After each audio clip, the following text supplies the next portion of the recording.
thing. Okay. Well, good afternoon and welcome everybody. This special conversation is being hosted by the Inside Out Prison Exchange Program. And for those of you who may not be familiar with Inside Out, it's a program through which we bring together incarcerated and non-incarcerated people to learn through dialogue, usually in classes held behind prison walls. Inside Out is an international program founded and housed at Temple University. Yeah, we can't survive in here without air. You know what? Can we all mute? Okay. Founded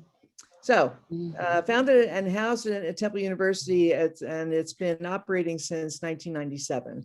So, you know, during the pandemic, we've been offering Zoom sessions about on a regular basis about a number of different issues, and we're very excited to be hosting this particular conversation today, given the times that we find ourselves in. I want to mention Eileen Frierson, who is part of the Inside Out team, whose idea it was to pull together today's session. It was Saturday at Esperanza, where we had a day dedicated to vaccinating the deaf and hard of hearing community. There were a ton of ASL interpreters on site. We did a lot of we need to the turnout was around 25 that were specifically there for okay. Oh, this is crazy. Anyway, I just wanted to mention Eileen because she has put a lot of time and energy into making this happen, as well as folks on the other team as well. So Eileen, thank you. And I am going to now hand it over to Dave Kruger, who is also on our team for introductions. Dave?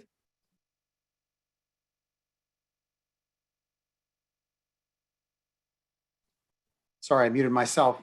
Thanks, Lori. I have the distinct privilege and honor of introducing our presenters and discussants for today's really important conversation. First of all, Dr. Drick Boyd is Professor Emeritus of Urban Studies, formerly of Eastern University, just outside of Philadelphia. And he's the author of the book, Disrupting Whiteness, Talking with White People About Racism, published by Arch Street Press in 2021. He's an anti-racist educator, a restorative justice practitioner, activist, and scholar. And Drick, a couple years back, completed the Inside Out Instructor Training Institute. And we're really delighted, Drick, that you're sharing your years of thought and insights for this community that is gathered here today. So thank you, Drick. Professor David Brown is the diversity advisor to the Office of the Dean at Klein College of Media and Communication here at Temple University. He's also an assistant professor of instruction at the Klein College. Professor Brown has a long and distinguished career in advertising and public relations, and he has also been involved in child education advocacy, faith leadership, and nonprofit consultation. He's won several prestigious awards in public relations and was recognized by the Obama administration for his work in public, private, and faith communities. And David I've known for quite a few years in many different settings, and he's been a friend of Inside Out as well. And his students have been a part of some of our marketing efforts at Inside Out, which has been a great partnership. So the format for the event is essentially as follows. Drick and David will engage in a conversation between the two of them about Drick's book. This will go for about 30 to 40 minutes or so. And at that point, we'll be transitioning to audience questions and dialogue and conversation.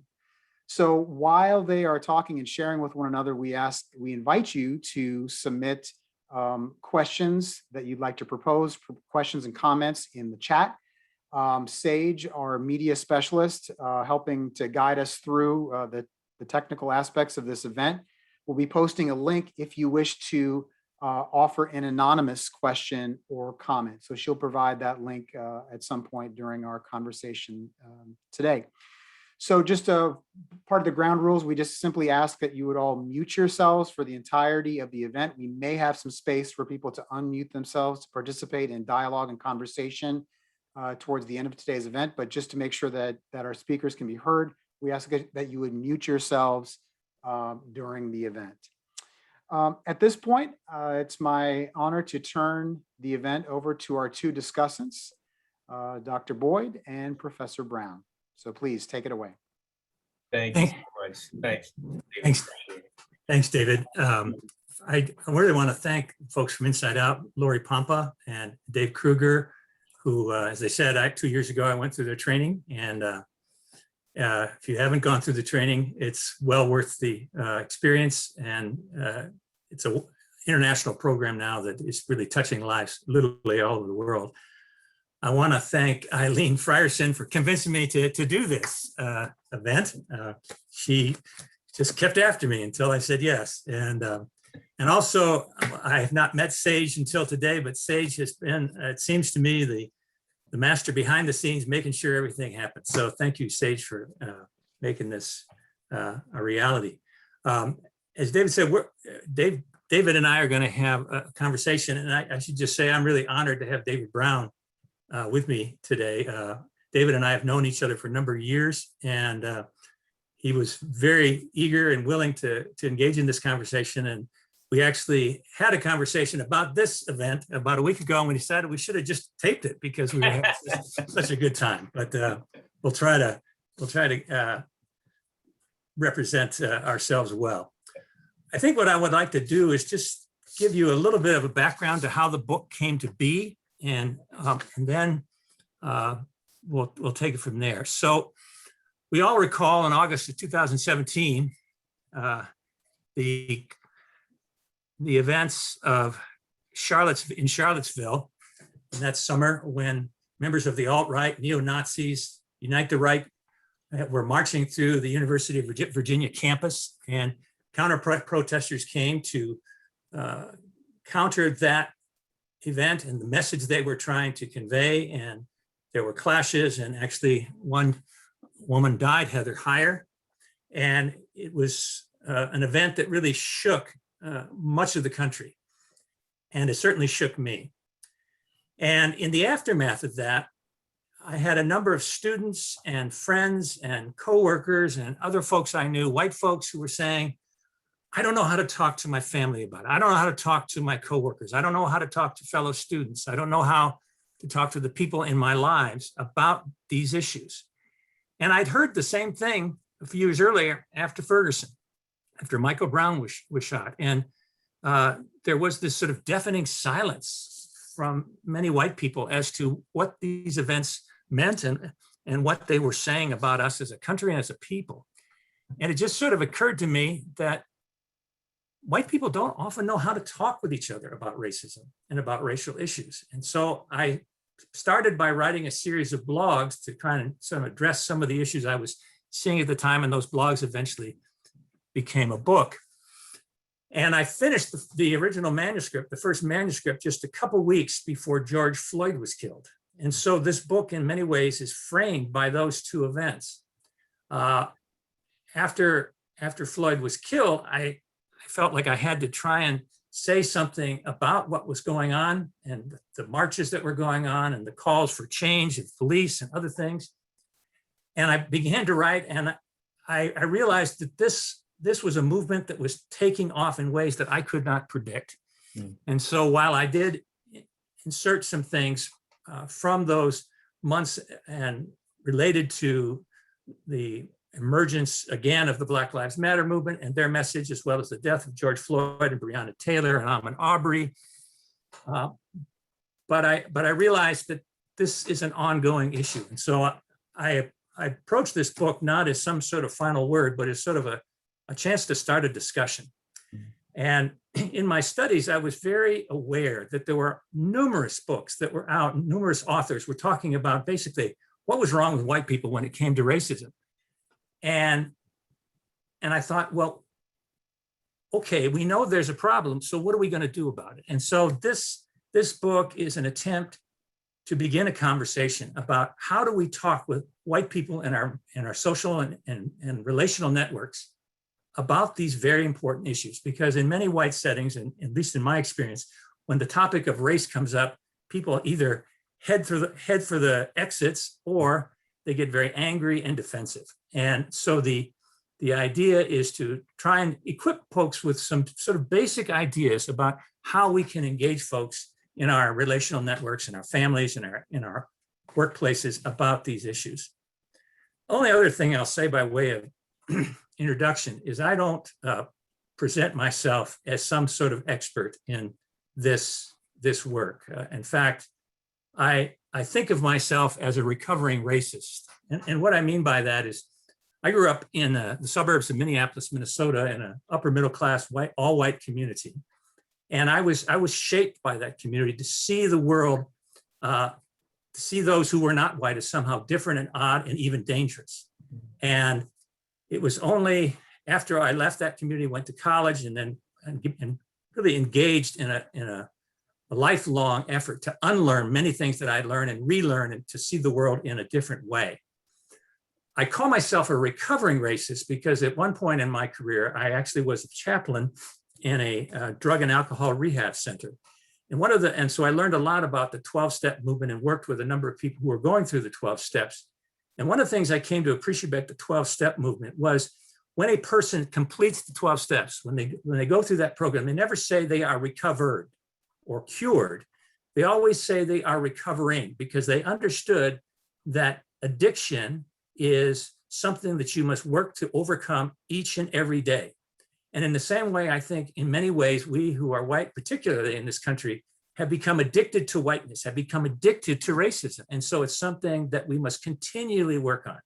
And there are more times than I care to count when I have done or said things, even though I'm a professor, even though I studied this, even though I teach this, that I've done and said things that have been very hurtful to the BIPOC people in my circles and in my life.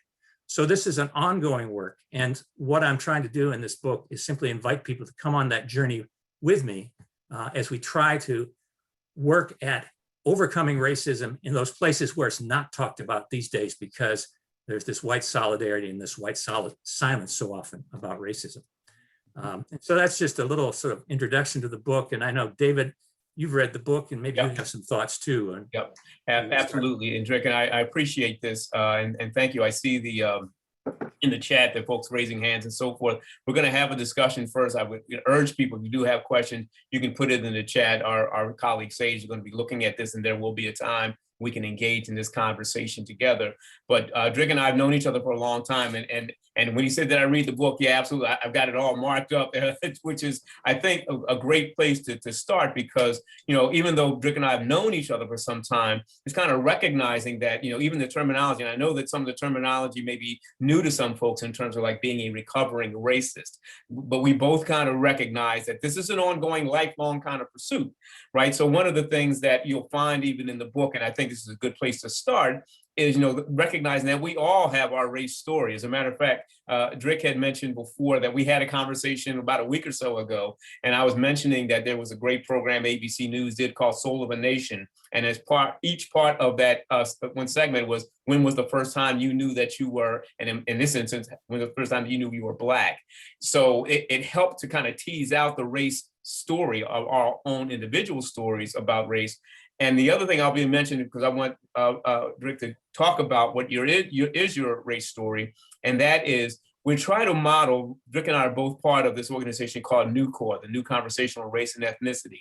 And typically what that NUCOR model is to allow someone to have a conversation or to tell their story. And instead of going confronting or challenging, just being able to tease out a little bit more about that story. So we found that, and this is also in the book, that being able to have both language and method to be able to try to have these challenging conversations is a great place to start. So Drick, talk a little bit about what is your race story? Thanks, David. Yeah, and I think for me anyway, knowing our own race story is really the place we have to start. And because when you really start thinking about how you came to understand race and racism, you realize it's a process, and it certainly was for me. As I mentioned, I grew up in an upper middle class, all white suburb of Minneapolis, Minnesota. And I would say that it probably wasn't until I was about 10 years old that I encountered a person who a young Black boy. I was 10 years old. I was out in a park in Minneapolis and running around, and I kind of came over this ride, and there was this black boy. Mhm. As I've thought about it later, he probably was from the South because he had a very strong accent and I couldn't really understand what he was saying, but it was like, whoa, okay, that was kind of this aha moment for me Mhm. that I had seen things on the TV. I mean, this was in the 60s, so I was seeing things as a young person about the civil rights movement, but there was a real live person of a different race. And that was sort of the place where I began to realize that the world is far more diverse than I realized. Mhm. It really wasn't, however, until I went to college that I began to really work intentionally on this and encounter people and experiences that were quite different. I went to Duke University in Durham, North Carolina. Mhm. This is 1971. And in 1971, talk about Confederate statues that had been pulled down. There were Confederate statues everywhere I went in Durham, North Carolina. And I was like, I thought the war was over. I thought we won this war, but you wouldn't have known that. But I think the instance that really awakened me was that first year of college. I volunteered in a tutoring program that was held at a small African-American church about a mile or so off campus. And usually there was a professor who picked us up on campus and drove us there and then drove us back. But there was one particular night, he contacted us and he said he was sick or he was unable to come. And there was about 6 of us who were doing this. And we said, oh, that's not that far. We'll just walk there. Hmm. So we walked off campus and we were walking on a road. Mhm. It was a paved road. And all of a sudden the pavement stopped, but the road continued. It became a dirt road. And I literally tripped because there was about a 3 or 4 inch uneven spot there. And I literally tripped onto the dirt road. Hmm. And it was like, oh, this is what segregation is. This is what racism looks like. Mhm. At that time, Durham was also going through an effort to desegregate the schools through busing. And I visited an all-white church, and the pastor's wife got up and made this passionate plea to stop the busing and not let our kids go to school with those other kids. Wow. And I thought, wow, this is very real. Mhm. And there were lots of other experiences at Duke, but and the only other one I'll say is about 10 miles off of campus, there was a little town called Smithfield, North Carolina.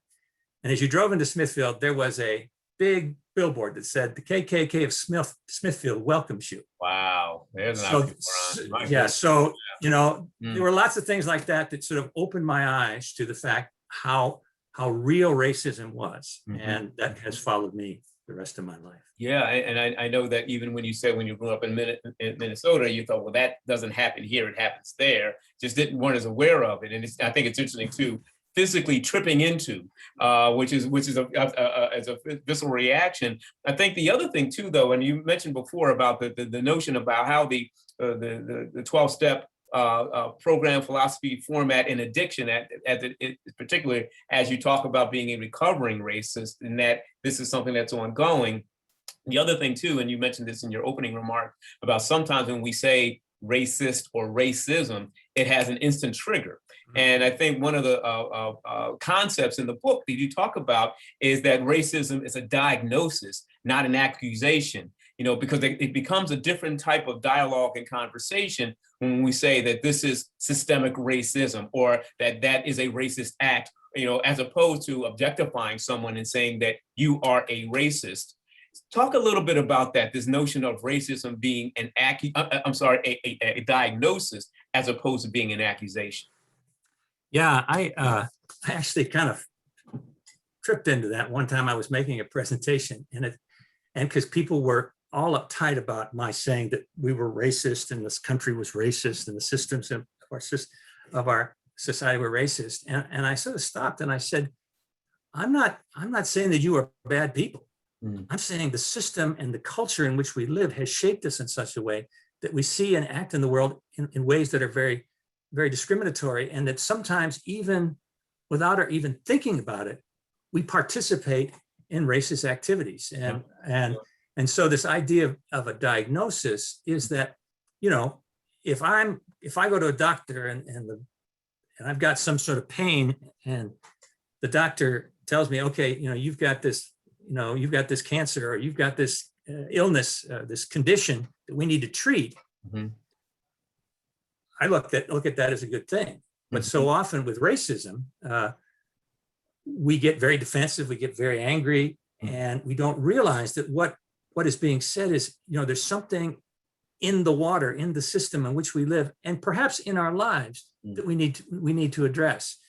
And racism in our society is a silent killer, not just of people of color, but there's been all sorts of research recently that shows that white people themselves are suffering and struggling and losing because of the legacy of racism. And there's actually a chapter in the book that I called "How Racism Hurts White People," because we have inherited a legacy and the products of that legacy that have made it very difficult for us to have the kind of conversation that you and I have, because you're Black and I'm white. Right. People are afraid to have that conversation. Absolutely. And with the degree of intentionality of having that conversation and even having the language for that conversation.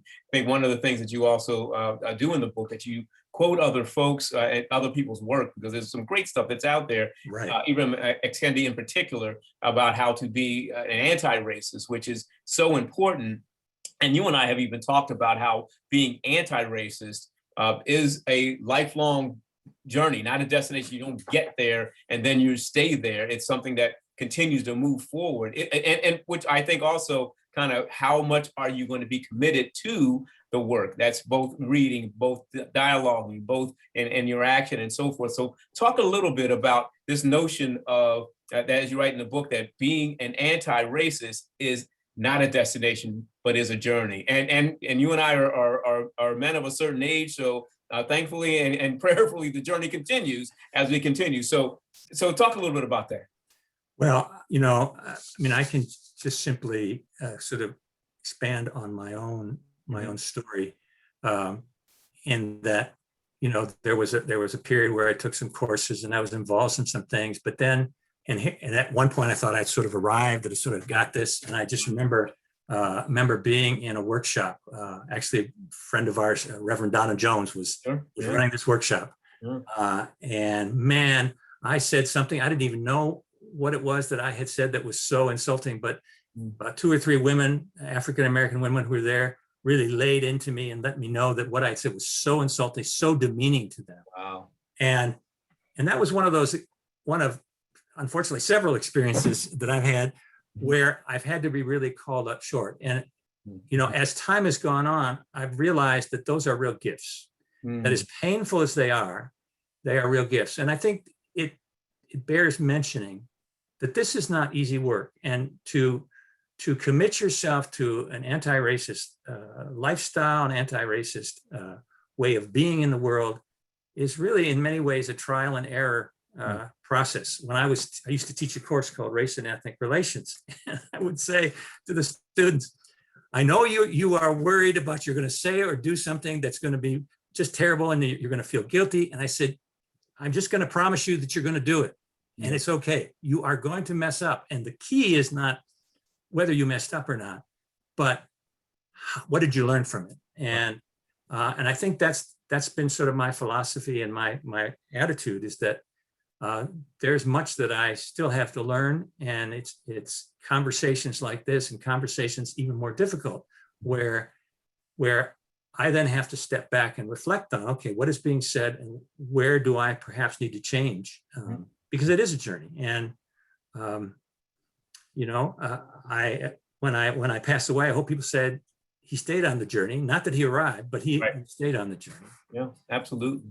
And I think too, Drick, kind of to that point, it's like, it's not a matter of if you stumble, you will, it's when, and what happens when you do stumble, and are you, not just you, but talking about folks in general, because I thought the book talks about diving within, the kind of like the authentic journey. So we're not trying to, we meaning human beings, not trying to kind of curate what we aspire. This is who we are. And being able to kind of recognize that everyone is going to be at a different stage. You got to figure out where you are so you can figure out where you got to get to, right? And I think that, you and I have talked about, what is it to be an advocate? What is it to be an ally? What is it to be an accomplice on this journey? And I want to talk a little bit, if you would, talk a little bit about what is kind of the role that whites in general, and in particular, just to make it individual, talking about racism within their own relational networks? Because you and I both know that there are, the dynamic changes. If you and I are having a conversation, we both have time and friendship and things of that nature, so we have a language. If you are in your own circle where there's nobody of color and someone says some things that might be, it can be revealing. To your point about stumbling, you can almost instantly take it into a teaching moment, but sometimes it's hard at the cocktail party or at the basketball game or whatever. So talk a little bit about how these conversations need to happen within our own relational networks. Yeah, it's a great question. I titled the book Disrupting Whiteness because I really do feel like we need to disrupt the silence that is in many white spaces about racism. And that can happen in a number of ways. It can be that I might bring up something that's in the news, Derek Chauvin trial or Ahmaud Arbery, the people who killed him getting arrested, or bringing something up that is a topic, and then seeing how people react. And often they will get into a state of denial. Sometimes people get angry. Often people feel like I'm trying to make them feel guilty. In fact, I was in a conversation just a couple of days ago.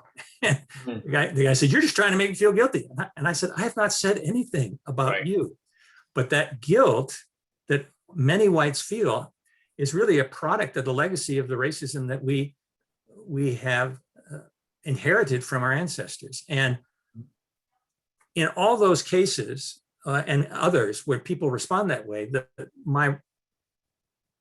part of my gut response is to get into debate, right? Sure, right. But what I've learned, and what we've learned through our experience in Nucor, is instead of getting into debate, is to ask a question. And the question in one form or another is, tell me the story about how you came to feel that way, or how you came to see things that way. And invite people to share on a very personal level, sort of how they came to understand the issues the way they did. And my goal is not to somehow catch them in a gotcha moment, but it is really to understand and to build a connection. The other thing that happens is then, as they tell their story, to ask probing questions to try to draw that story out more, to understand. And in the process, often people, as they tell their story, they begin to see things in themselves and in their story that they hadn't seen before.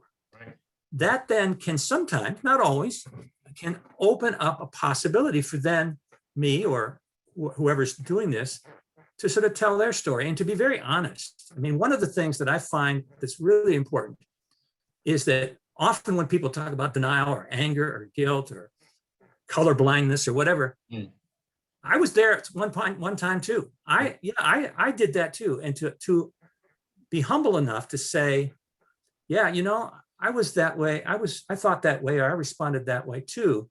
And let me tell you how I kind of progressed from there. So to start telling my story and to then engage them in this very personal and very non-threatening discussion about who we are as people. Now, the other thing that I will say is that this doesn't happen in one conversation. Right. I mean, anybody who's 20 years or older has had that many years of finding ways to defend themselves against this, what they feel is a charge of racism. So there's a lot of barriers you got to go through. But I have found that if I just go back and I don't give up on folks and say, well, let's have a conversation. And so that's really how I talk about it in the book. And I actually take various kinds of responses like the ones I mentioned and sort of walk people through first, well, what's going on there with that person, but then also how might we respond? Because if we don't do it, who's going to? Right. And I really see this as another dimension of allyship, or being an accomplice or being a co-conspirator, whatever kind of language you want to use. That, yes, we should stand with BIPOC folks as they march in the streets and as they call for change. But we have an access that many BIPOC folks don't have, and that is into those predominantly white networks. And that's where another place, I think, where we can exercise our allyship Mhm. if we're willing to take the chance. And it takes some courage. Take some courage and take some language, quite honestly. I mean, when you talk about things like implicit bias, for example, in terms of stereotypes that might come up and things of that nature, that you may have access to that conversation in the moment where I might not. And even if I were in those networks, how that would come off in terms of defensiveness and so forth. So absolutely agree with you. And I think the other thing that we, want to make sure that we spend some time when I'm just watching our clock, we're going to probably go to our audience in a few minutes. But there, when you and I were talking last week, we even admitted that between last week and this week, there's going to be something to talk about. We were talking about the January 6th insurrection. We were talking about the Chauvin verdict. Well, we just had the president addressing the country, and now we've got a debate: is America a racist country, and so forth. So, I think, if I may, that part of what you were saying is that really those are also moments. That depending on the composition of those having the conversation, could take a different turn, a different direction, and could be a time to play the role of ally or advocate or even accomplice to get the conversation going. Because to your point, these conversations happen over time, not overnight, because change is not going to happen overnight. Right. So talk a little bit about some of the things that we're seeing in our current news cycle, the violence against our AAPI brothers and sisters. And I'm so sorry to say that it's not even what's going to happen, it's when it's going to happen. When it's going to happen. Talk a little bit about that, Drick. Well, I think to your point, any of those events are an opportunity to have a conversation. Mm-hmm. There's a great debate taking place now, in particularly red states, about so-called critical race theory. I don't think people really understand what critical race that is, what CRT is. But one of the tenets of critical race theory is that racism is ordinary. Racism is in everything that we do, and so there is multiple opportunities, I think, for us to engage people in those conversations. And one of the things that I think is very difficult right now is these things are politicized. Right. You're a liberal, or you're progressive, you're a Republican, you're a Democrat. Binaries, yeah. Mm-hmm. And I try to say to people, it's not about politics. If you have another way to address racism and you happen to be a Republican, I want to hear it. Right. Because this is not something that anybody's got a corner on the market from. And it gets complicated when someone like Tim Scott, the Sure. African-American senator from South Carolina, says there is no racism in America. And a lot of white people want to hear that. Whew, okay, black man said that, so I'm off. So we're good. Yeah, right. Yeah. But I think we have to move through that and really explore. And there was a wonderful article in the New York Times that was talking about that. And I'll forget his name. It'll come to me. But African-American columnist in the New York Times said, when we say America's a racist country, we're not saying everybody in the country is a violent racist, is a member of the KKK. What we're saying is the systems that we are, and the institutions that we are a part of, have within them policies and practices and even laws that disproportionately impact people of color. And we've seen that with the pandemic. Healthcare disproportionately marginalizes people of color. The wealth gaps that exist, the educational gaps that exist.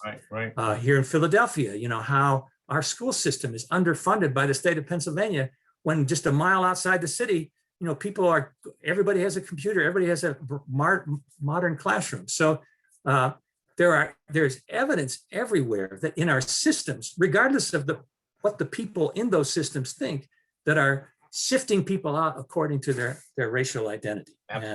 Absolutely. Sometimes it comes out in violent ways, like with the AAPI attacks, but very often it's very subtle, and that's often hard for people to see. Right, absolutely. Well, again, as we said before, sometimes it's very, very overt, and sometimes it's insidiously covert. And I think that the point that you were making before is kind of recognizing that if you can pick it up, then that means something that you can do something with it. But I think also that when we get into these kind of myopic views that like you said, we're going to say, okay, this is if you're a Republican, you're going to think this way. If you're a Democrat, you're going to think this way. If you're a liberal, you're going to think. And none of us exist in that kind of binary. We have degrees of intersectionality. It's very important.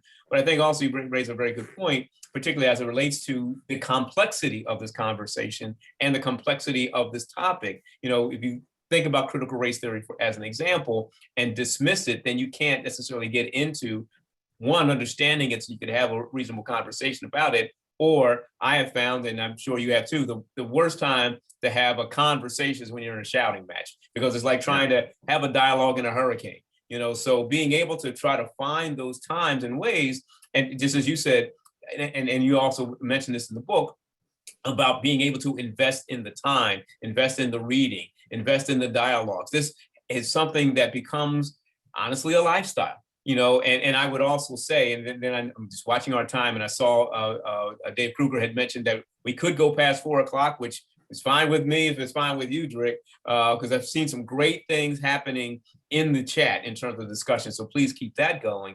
But I wanted to kind of go back and tease out one other thing, Drick, and that is kind of recognizing this kind of, I think when we say America is not a racist country, it's almost like we have this mythology in our head about what kind of country we are, as opposed to the kind of country we want to be. It's more about the destination discussion as opposed to journey discussion, right? So it's like, woo, like you said, woo, we got past that. Now there we go. Well, talk a little bit about, you know, we've got things yet ahead of us, and how do we start to look for those things that enable us. I think you had mentioned before, one of the things in the book, and this goes for anybody, whether, however you identify, about the notion of being ready, being kind of poised to be aware of these things, being poised to have these discussions about these things. Talk a little bit about that, Drick. Yeah, I just think that, and I do use the term be ready, for using our opportunities to share with people. And that can be to bring up something like we've talked about, something in the news, but it also can be when sometimes somebody says something that's overtly racist, that's very insulting. There's a great story that Tim Wise, the author, anti-racist author, tells. He was out somewhere in the Western states at a college, and he gave a talk, and then the students who had brought him there, they went out to have dinner, and one of their friends who had not been at the talk came up and started telling this racist joke. So Tim Wise says, well, you know, my mother's black. And Tim Wise, for those who don't know, identifies as white male. He's very white. Yes, he's very white. And so the guy starts tripping all over himself and apologizing. And he says, well, why was it okay when you didn't know my mom was black? And in fact, she isn't. But why was it okay? And so he talks about using humor in that way. Other times I think it's just when someone says something, say stop. In the book, I tell a story about I was playing basketball. It was an all white group, and I was new. It was the first time I'd ever been to the gym with this group. And one of the guys who was also new started making all sorts of racist statements. And one guy in the group just stopped the game. And he said, we don't talk about that. We don't talk like that here. If you're going to play here, you keep it clean. And it was a way of being ready to say, you know, this is calling things out, being very specific about what a person did that you found to be offensive or to be racist. And to just say, you know, I have certain values. I have certain ways of thinking, and I will not accept that. And, you know, there's something called self-differentiation in systems theory. And one of the keys of self-differentiation, if you can be true to yourself, if you can be a person of integrity who speaks and acts the way you think and what you really believe, it has a rippling effect. And what I saw in that basketball court was a person with self-differentiation saying, this is not what we do. And this is how we're gonna conduct ourselves, no matter who's here. And I think that's just such an important thing, is to realize that our voice and our willingness to speak up has tremendous impact on people. Because as I said several times, and I say it often in the book, white people just don't have these conversations, generally speaking. Right, absolutely. And I think, to your point, being able to be ready for those conversations. And also, I know there's some good conversation going on about how to have the courage, how do you create these, not can create these opportunities, but to take advantage of these opportunities, because to your point, rarely, and I've been in those conversations where someone said something out of pocket. It's not necessarily a teaching moment, but if you don't say anything, it is a teaching moment. Your silence becomes a permission for folks to kind of act with some degree of impunity. So, and I think to your point, particularly as you disrupt that, I think it's a very important verb, how you disrupt that in circles where it's more white than not, or completely white than not. It becomes very, very important to take action because that will then start to, as you said, a ripple effect. And I will say just very quickly, because I'm again watching our times, I think we need to be able to start to allow folks to ask questions. But I think also that, sometimes we have to recognize that these are not going to be conversations. There are going to be confrontations at times. We're not necessarily advocating people to go pick a fight, but sometimes you have to determine when is it your opportunity, when is it your window, when is it your context to be able to do some things that otherwise might be a fleeting moment. And that can start to have the kind of ripple effect that can push back the tide a little bit. So before we go to let folks on, because we're about 15 minutes before the top of the hour, I feel like I'm on my radio show. Traffic and weather is coming up. Any not parting thoughts, but any summary points that you wanted to make, Drick, before we open the floor? And we're going to ask again that we try to use the chat, and because we've got 130 or so people that are on the Zoom, so we're grateful for that, but we also want to manage the time. So go right ahead, Drick. Well, I guess the only thing that I would say in conclusion is that I don't propose this whole area of having discussion and going one-on-one with people as being the answer. I do think there needs to be structural change. I do think that we have to change the way law enforcement works, and maybe start from scratch. We need to get people out of prison who shouldn't be there, right, or who've been there too long. They've paid their price, and we need to make sure that when they come out, they're not stigmatized as they so often are now. So there's lots of things in terms of systemic change, structural change that I believe has to happen. But I think that this goes alongside of it, because if we only change the laws and policies and we don't begin to help people change their attitudes, right, and their perspectives, we're just going to have people bucking up against it. And I think for all the things that the civil rights movement gained, one of the things that I think too many of us thought was, oh, we've changed the laws, everything's good. And of course, here we are, 60 years later, decades later, having the same issues, because we have to do that relational work, which changes culture ultimately. So that would be my final thoughts. Absolutely. Thank you very much for that. So I think what we may want to do is, again, just watching our time, that you want to open it up. We can do this in a number of different ways. I can defer to Sage or some of our other partners, whether it's Dave Kruger or Lori Pompa, that kind of helped us to, if we can, coordinate, because this is such an important issue. And I know that people want to kind of express their views on it, but I'd ask that if we can focus more on teasing out questions that we can pose to Drick as it relates to the book, his journey, as opposed to us kind of sharing what our stories are in that regard. So if either we want to, and Sage, maybe I can defer to you since you've been monitoring the chat. Are there some questions that you want us to address at this time? And you'll have to unmute yourself or send me a chat.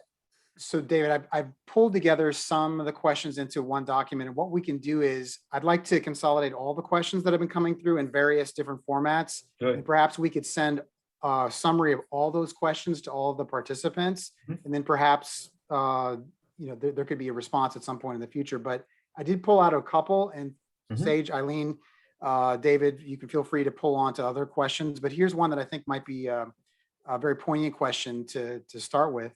This person asked to Dr. Boyd, are you concerned that your work can be perceived as needing to coddle white racists so they feel comfortable discussing race? How do we balance the desire to be sensitive to white people's feelings so that they are willing to engage in critical conversations about race while also not playing into white fragility? Good question. Yes, the answer is yes. That's a risk I calculated in writing this book that people would think I was too soft on white people. My first real teacher, first course that I took on racism was in graduate school. And this was in 1979, 1980, something like that. And his perspective was that people who are racist are mentally ill. And he described mental illness, and this is now the understanding of mental illness in the 1980s, that someone needed sort of a crutch to get through life. And so I think, a lot of people, there's been a lot of criticism of Robin DiAngelo's work on white fragility. But my experience is that white fragility is a real thing. It doesn't mean you coddle people, but you recognize that the way people react is an expression of white fragility. So for instance, the way in which white people can so quickly go to guilt. And I don't know how many times I've been accused of trying to make people feel guilty. And my response has always been, I'm just telling you the way I see it.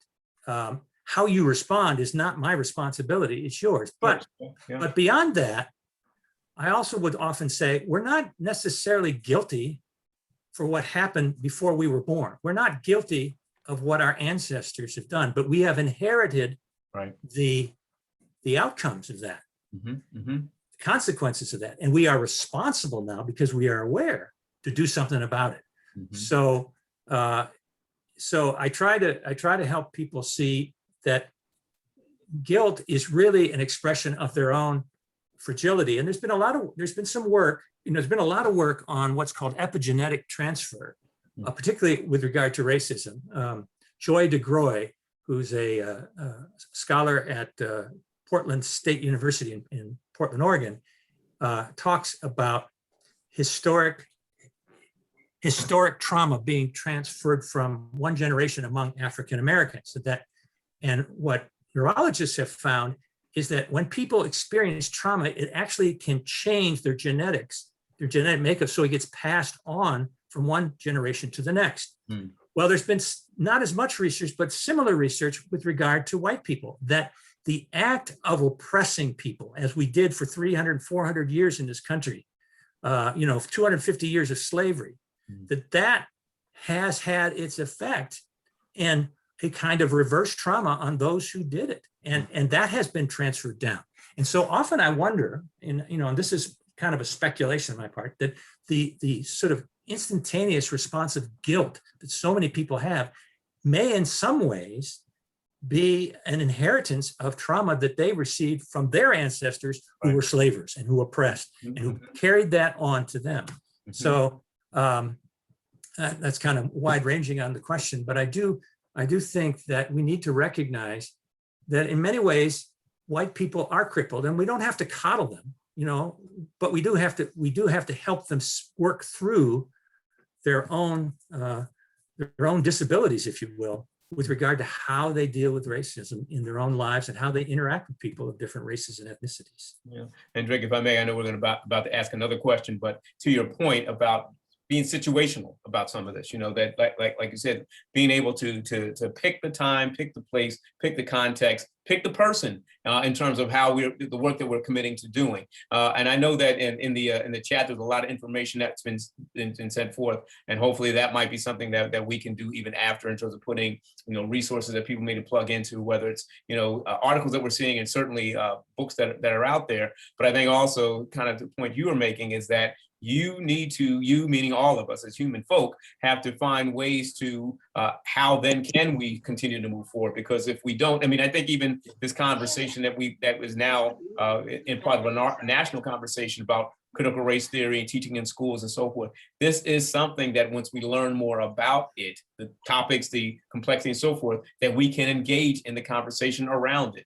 Otherwise, it just becomes something that is just out there, and people have this, superficial view of, am I for it or am I against it, without even understanding it, that can move us forward. So, David, I'm going to yield back to you if you have another question that you can synthesize that we can pose to Drick for his observation. Here's a paraphrase of one question that showed up in the chat. this person essentially said, it should be obvious that race is not a real biological thing. Mhm. Therefore, why do you keep talking? Why is it important to keep talking about the concept of race? Isn't that doing basically more damage than good, according to this questioner? The questioner is right that race is not biological. It's not genetic. In other words, we are not created as sort of different subspecies because of race. The term that is often used talking about race is a social construct. It is a way of understanding a group of people that we have created. And social constructs are not good or bad. They are the way we organize our lives.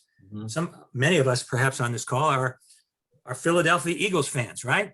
And we can be walking down the street and seeing someone with an Eagles t-shirt. We don't know them from Adam, but oh, hey, what about them Eagles, right? That's a social construct. So it can be a good thing. But in the case of race, it's been 400 years of categorizing a group of people as less than fully human, as commodity, as somehow less worthy, less valuable, less capable. And so, we have inherited this history, and we can't deny that history. And so to say, well, we'll just get rid of the concept of race is to ignore the fact that race and racism is operating every single day in our lives. Right. And if we don't approach that with intentionality and with awareness of that, we will simply continue the patterns that we have already created through 400 years of our history. Right. I don't know. How do you feel about that, David? No, I think you're right. I think it kind of acknowledges, and I understand, particularly what the questioner is asking, in that we have to start with some common language, right? And because it is such a charged term in terms of racism, being a racist, those things, you got to be able to start with the language that people are familiar with, in order to change it and move it forward. So us calling it something else, which sometimes it gets back to the point you were making before about, are we coddling folks? It's like, well, I'm colorblind, I don't see race. Well, that, and again, provides us an opportunity to call it out as it is. I was going to use my West Philadelphia term of calling BS, but it's like, and being able to tee that up as a point of conversation that starts to pull that out. What makes you think up like that? And then then becomes a reflective moment that enables a dialogue to happen. And again, back to your book about disrupting it, that can be sometimes done differently in one setting that cannot be done as effectively in the other. So both have to exist in order for the conversation and the learning, quite honestly, to progress. Let me just say one other real quick thing. I see us at the top, almost at the top of the hour. And I know that we said we're going to go a little bit past, but I do want to honor the people's times who came on and so forth, because this will be a very rich discussion. So I'm going to yield to you again, David, to kind of give us some guidance, just so we can see how much further that we would like to stay on, honoring folks' time, but also giving room and space for the conversation. I think we can stay on till 4:15, Lori, if that sounds okay. So I would like to weave together two different questions around education. Mhm. The first question that came up was a sense of what role does white supremacy and whiteness play in certain academic disciplines, and how can academics be a part of disrupting whiteness in your language in those type of settings? And then there was also a K through 12 education question as well, like what strategies can there be to engage race in thoughtful ways in K through 12 education as well? So if any questions about approaches to educational systems. Yeah, that's a multi-layered question. Yeah, sure. But I think I'll take the first question with regard to sort of the classics. I taught teaching in a university. There are certain texts, there are certain authors that are considered to be part of a college education, a liberal arts college education. And historically, the overwhelming majority, 95% perhaps, are white males. I remember inheriting a social justice course that was required of all Eastern students. And so I inherited this course from previous teachers, and all the authors that were in the syllabus were old white men. And I thought, well, wait a minute, this isn't right. First of all, it wasn't reflective of my students, who were more diverse than that, and it didn't reflect the scholarship in that area. So I think what's going on in a lot of universities right now is grappling with what is a classic. And just because it's been used for 50 years doesn't mean it needs to be used for the 51st. Right.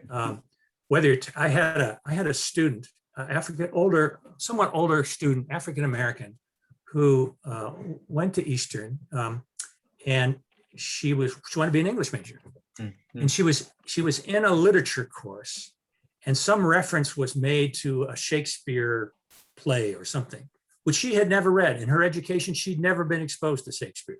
And the teacher berated her for not knowing. How can you consider yourself an English major and not know this play by Shakespeare? Frankly, I probably wouldn't have known it either, but that's beside the point. So I think what is happening in a lot of schools is how do we expand the core of what we call classic? Because I think every philosophy course ought to have W.E.B. Du Bois in it. Yeah. Every sociology course ought to have W.E.B. Du Bois in it. His study at Philadelphia. Every literature course ought to have Langston Hughes and Toni Morrison and Richard Wright. Right. Actually, when I was in college, I took a poetry course, and we had to do a report on a poet. I did a report on Langston Hughes, and my teacher, who was a grad student somewhere from the South, gave me a C on the course, not because of the quality of the work, but because, in her words, Langston Hughes was not a poet of note.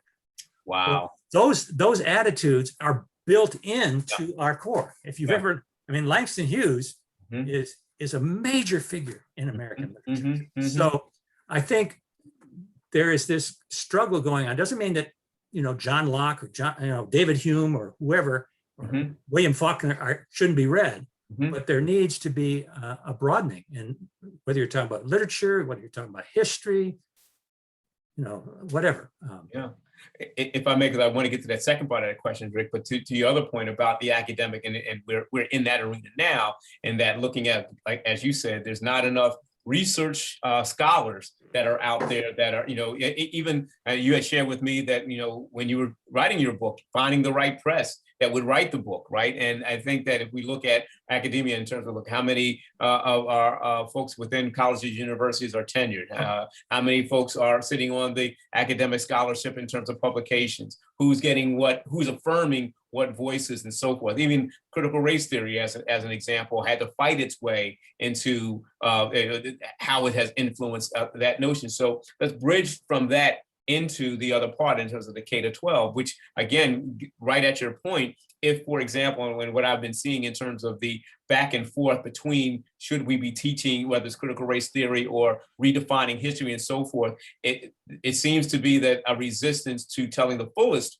of the story, as opposed to this glimpse or slice of the story that have become familiar to us, which I think it also goes to the fullness of, quote unquote, those folks who may have founded whatever, without talking about how, indigenous people were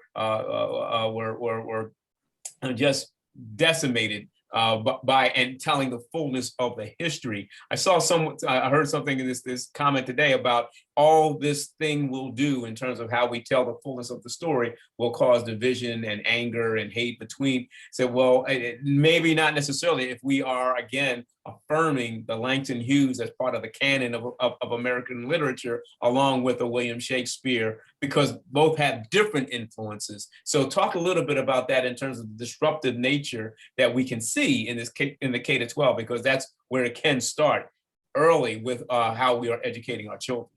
Yeah, and I will confess that my expertise is not in that area. So take it for what it is. But as a parent who had kids go through the school system, it was very important to me. If they weren't getting it from their teachers, they would get from their mother and I, stories that we would tell, experiences we would expose them to, things that we would talk about.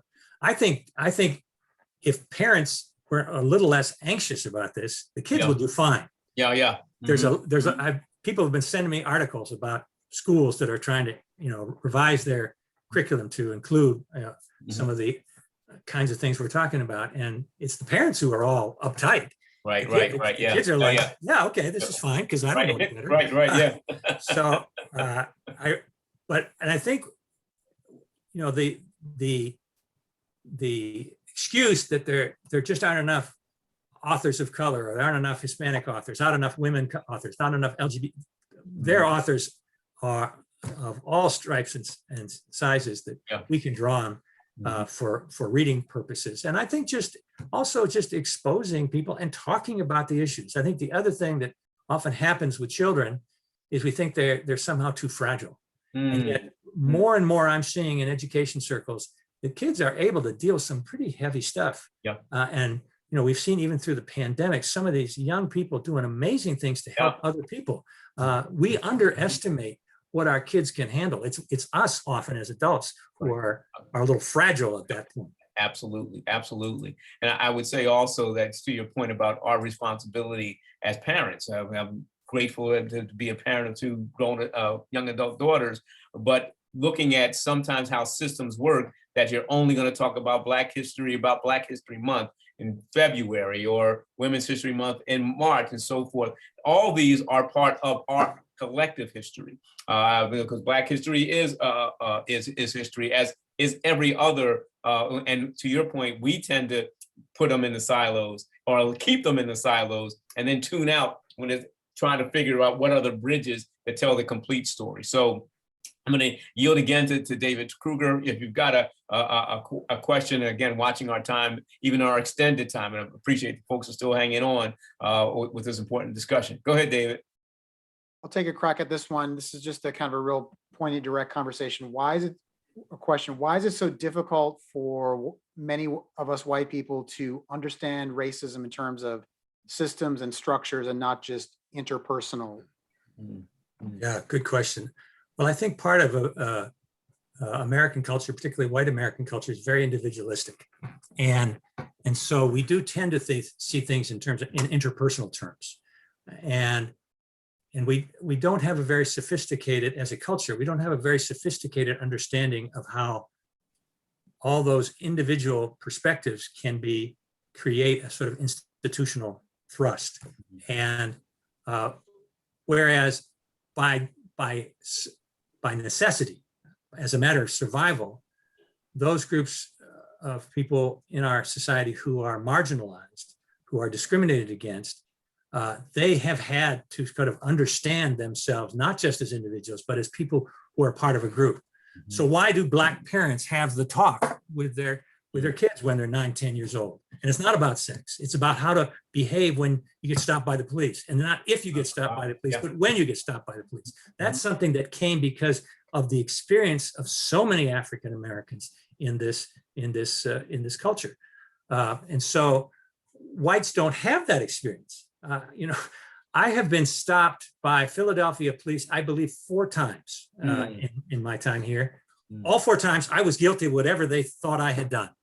I'd run a stop sign, or I was speeding, or going the wrong way. I can't remember the details.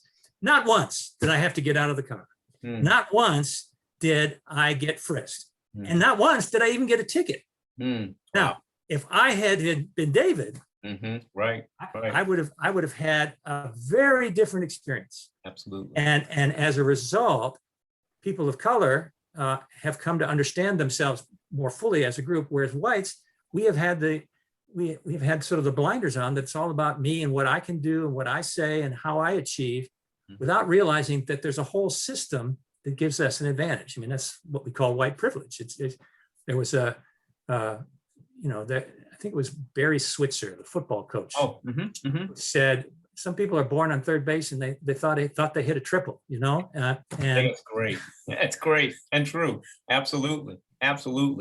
And may I say also on that, Drick, is that kind of recognizing that this is kind of like the reality, and I won't say it's easier, but it's almost, it is different understanding the interpersonal as opposed to the institutional. And we also understand that the institutional, or not trying to attack the institution of systemic racism, allows the status quo to exist, which kind of affirms a white dominant supremacist type of culture. So it becomes, how then do you do that? And also, looking at time, right? We can measure, how far we have individually grown, but then we start to, again, back, is America a racist country? Well, how do you measure that? Well, I can measure it from one way, you can measure it from another, but we still have to get the work done to be able to do that. And then we have these flashpoints of protests and things of that nature, say, how far have we come? Well, both have to happen, both the interpersonal as well as the institutional, in order for us to make some progress, because one can't happen without the other. I think the other thing I would say with regard to institutional is, very often we tend to think that intention is the most important thing. And that's actually one of the problems with our legal system, because it looks at intention, when in fact racism is most clearly evidenced in impact. Was there somebody in City Hall who said, we're just not going to give healthcare to all those Black and brown people in Philadelphia? I doubt it. Right. But the fact is, it happened. Right. Whatever the policies, whatever the practices, whatever the personnel decisions were made, it happened. And it happens. And when it happens again and again and again, you say, wait a minute. Right. I keep getting knocked on the head here. Maybe something's going on that needs to change. And that's, I think you see the effects of institutional racism in more the impact than someone somewhere saying, oh, I'm going to do it to these people. Now, there are some people like that, but generally speaking, it's more the impact rather than the intent. Absolutely. And one has to happen along with the other. I'm watching our time again. Here we go. So we're almost on our second, and I want to certainly give and honor Lori and her folks who provide us with this forum, and David and all the other partners. So didn't know, David, if there was one more question we could possibly take, and then I need to yield to Lori as our gracious host, because I'm sure she may have some parting thoughts that she wants to share as well. A quick question. What if this person says, what if I do not want to be the person to talk to my white colleagues? Why should I put more emotional labor into having this conversation? And I suspect this person may have been a person of color. So for either of you. Okay, well, I think I would simply say that we all have relational networks. And in terms of trying to make a difference to combat racism, this is our opportunity. Now, if in fact the questioner is a person of color, there are other dynamics that come into play there. Because depending on the setting, that might make a person very vulnerable, in a way that could be harmful. There may be a residue of frustration and anger, and even a kind of hate of sorts that makes it very difficult. So I think there is a different responsibility depending on how you identify yourself racially. One of the things that I kept in mind as I was writing this book is how many times people of color have said to me, or I've been in situations where people of color said, you white folks need to do your own work. You can't just depend on us. And certainly there are a lot of people of color who are willing to take the time with the white folks in their lives to try and educate them. But I respect that we as white folks, we've got our own work to do. Sure. People of color got a lot of work to do too, just to survive in some ways, and to deal with some of the internalized racism that they may have in their own spirits. So I think there are different sets of responsibility, who you are and who you know. But I always think of Dr. King and Letter from the Birmingham Jail. The people he was most critical of were not the ones who were out there hosing the people as they were marching, but it was the ones who remained silent. That's right.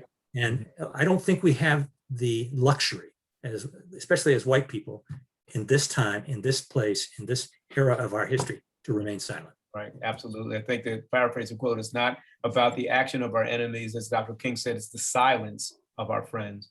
And so on that note, thank you for making the voice not only heard, Drick, but also, I won't even say prompting, because that's too passive a word, but I think urging folks to take responsibility, to be able to disrupt this spirit of racism that continues to hold us collectively as a humanity back.